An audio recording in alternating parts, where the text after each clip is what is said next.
Hi friends, welcome to our channel. ముందుగా అయితే అందరికి నమస్కారం అండి.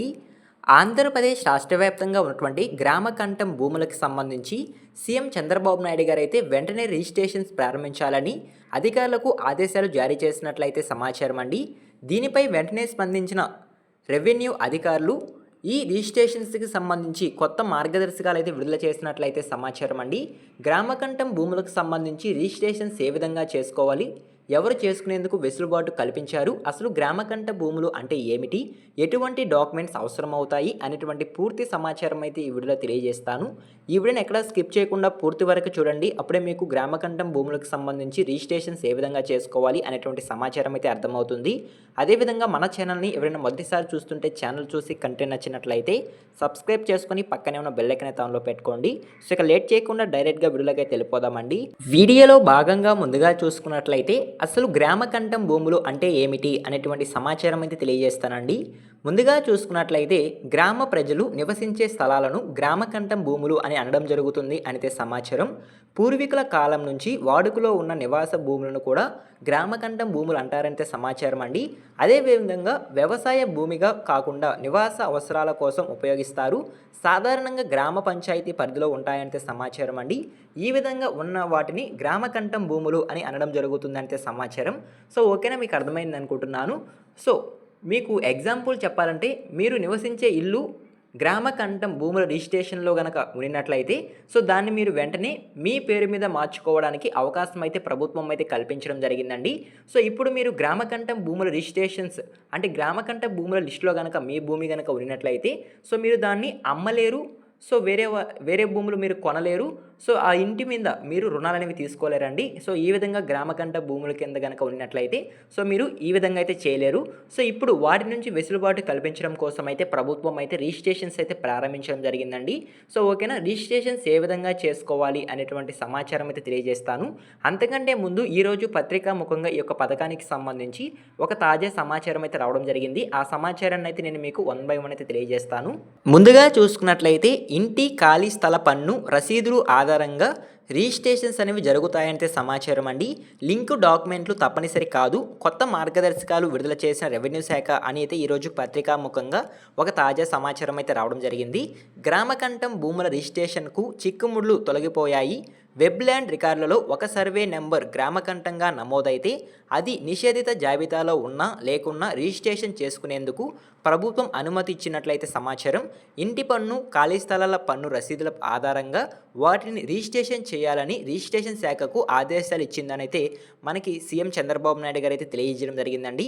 గ్రామకంఠం భూముల రిజిస్ట్రేషన్కు సంబంధించి సిఎస్ రెవెన్యూ శాఖ ప్రధాన కార్యదర్శి సాయి ప్రసాద్ సోమవారం రోజైతే మార్గదర్శకాలు జారీ చేశారు.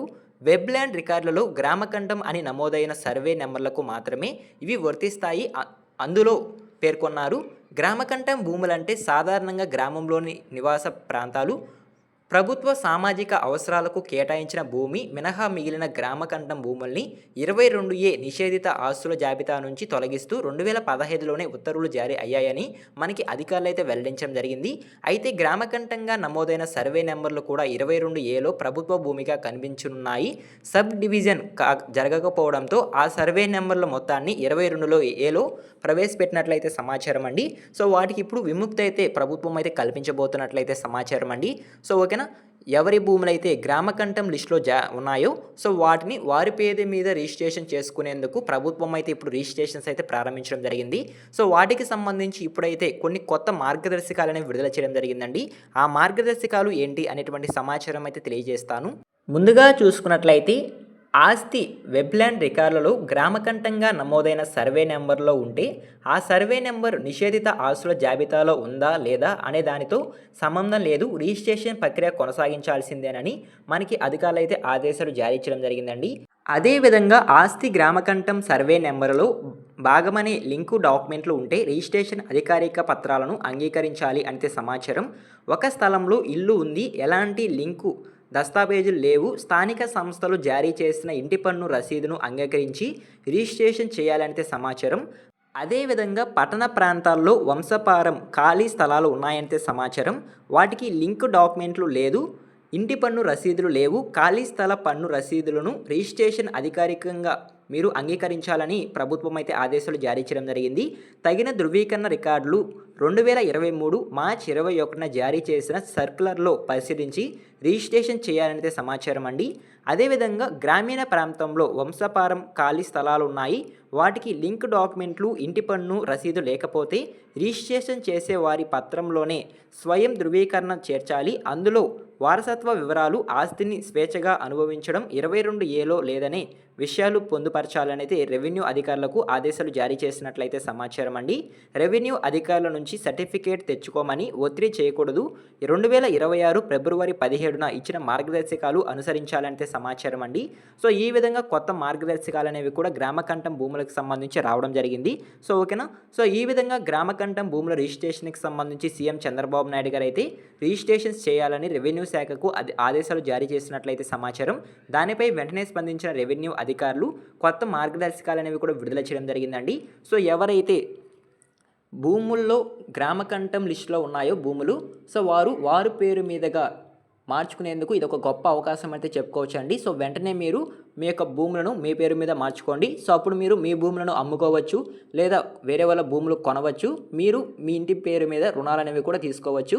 సో ఓకేనా, మీకు అర్థమైంది అనుకుంటున్నాను. సో ఈ విధంగా గ్రామకంఠం భూములకు సంబంధించి ఒక తాజా సమాచారం అయితే రావడం జరిగింది.